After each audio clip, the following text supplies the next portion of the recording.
Hey everybody, this is Preston Poulter with Pocket Jacks Comics. Today, I want to talk about Dr. Aphra.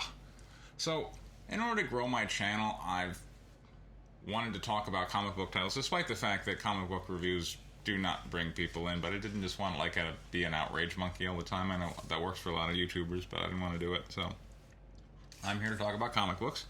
And so in order to try and market them, I went and looked at different titles and tried to find, I can post this to Reddit forums. And, it's a lot of Star Wars titles, so I started reading them. And the idea that, people care about Star Wars. Maybe we'll start talking about Star Wars comics. And I'm here to tell you, most Star Wars comics are really bad. I tapped out on the main Star Wars title after 3 issues. I didn't care. The stakes were meaningless, because they're major characters, they're never going to die. So everything is... You remember, The Next Generation? Star Trek The Next Generation? Gene Roddenberry had passed down this idea that in the future, there should be no conflict between the crew. So that great dynamic from the original series of Star Trek where, Kirk, Spock, and Bones are always kind of at each other's throat a little bit, was taken away. So now the crew is in total agreement, meaning the only real conflict was between the crew and whatever the baddie of the week was, and of course we always knew how that conflict was going to resolve. I found the show very boring. Similarly with Star Wars, it's we know these characters. There's nothing they can introduce about the characters that we don't already know, because that would be changing canon. So the characters are very static, and their interactions are damn near meaningless. It is so uninteresting. It was like watching paint dry. So maybe that's just my general level of Star Wars fatigue, but I just couldn't read that anymore. I had some high hopes for TIE Fighter, because in my mind, this one had a lot of parallels with my series White Lily, in that we're kind of telling stories of individuals who can die, and they're working for a horrific authoritarian government. This issue right here, nothing happened in. You want the review? Okay. In a prior issue, a couple of TIE Fighter pilots died that I wasn't emotionally attached to, by the way, and some cadets got sent to replace them. In this issue, see, the pilots they were replacing died last issue. This issue, literally, cadets get sent to replace them. That's what happens. God, it was horrible. And that's issue 4 or 5, by the way. Thank you for building towards the big finale. Oh, God, it's bad writing, bad story, bad characters. It's a train wreck. So, my bar for Dr. Aphra was pretty low, but it sailed over it. This one is the gem amongst just a sea of refuse. I would encourage you to seek this one out. It's got a solid character. We're following Dr. Aphra, and she's not a Force user. She's just a woman amidst the gears of the Empire. She's an archaeologist. You can imagine Dr. Jones, but gender flipped. But it's okay, because she's not we're not revamping Dr. Jones. This is a completely new character, so I like it. And, as an archaeologist, what is interesting about the Star Wars universe but all the archaeology, like the Sith ruins, and where do we get these crystals that make the lightsabers go whoosh? Okay, that's interesting stuff. It's a great way to explore the lore of Star Wars. And she's not affiliated with either the Empire or the Rebellion.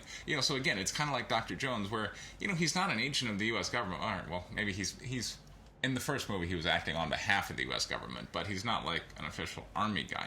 And in a lot of the movies, all right, maybe he is an agent of the U.S. government.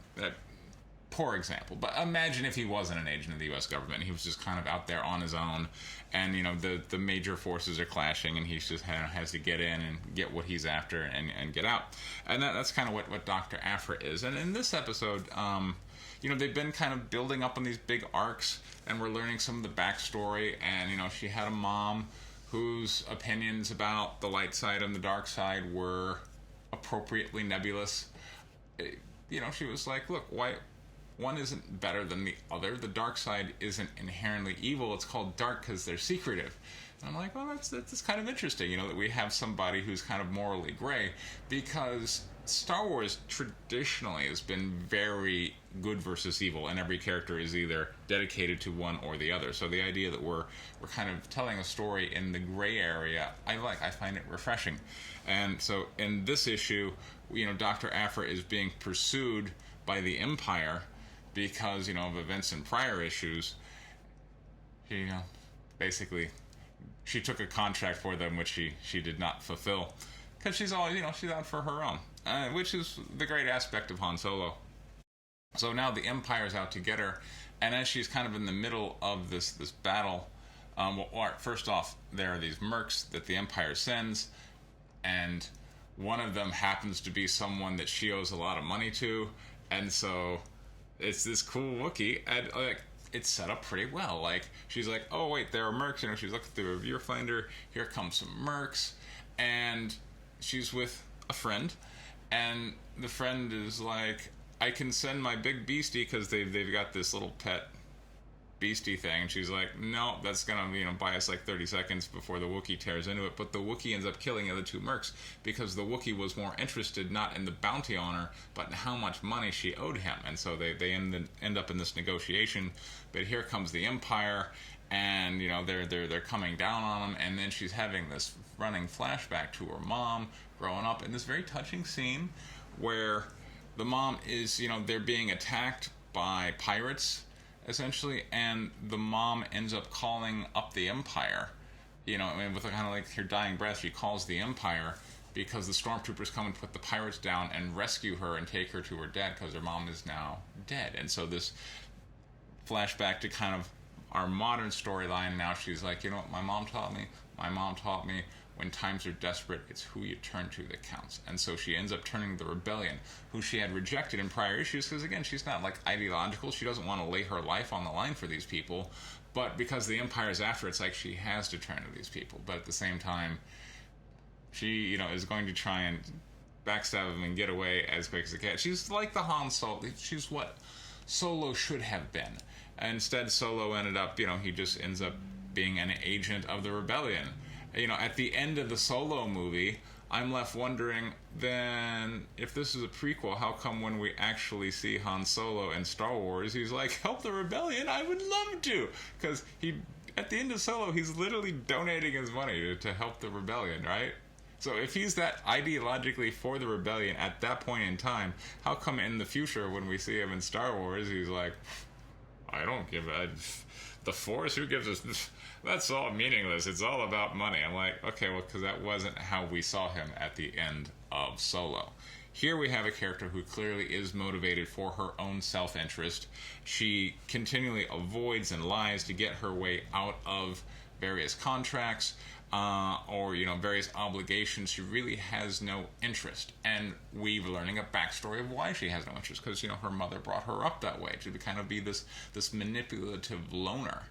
And I find myself really enjoying the story. Like, this is the only Star Wars title I've got any interest in at this point. So, this is Dr. Aphra. I would encourage you to check this out your local comic book store. This is Preston Poulter with Pocket Jacks Comics. Thank you very much for your time.